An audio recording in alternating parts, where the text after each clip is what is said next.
La pizzeria a poche decine di metri non c'entra nulla, fanno sapere dal comune. Sta di fatto che a Padova è spuntata una rotonda alla margherita, pomodoro, mozzarella e alcune foglie di basilico per insaporire il tutto.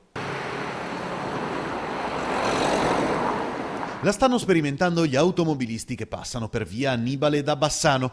Dove c'era una volta un semaforo, ora è stato costruito questo nuovo rondò e per i cittadini è soprattutto utile. Piace, ma anche perché è molto utile, perché non c'è più né code né niente. Tante volte si aspettava, da questa parte moltissimo. Non si tratta né di pubblicità occulta né di un finanziamento da parte di qualche mecenate. È una trovata per rendere più divertente l'arredo urbano. Beh, è una particolare rotonda che sinceramente mette un po' di vivacità alla città di Padova, che quindi insomma dai, approvo assolutamente.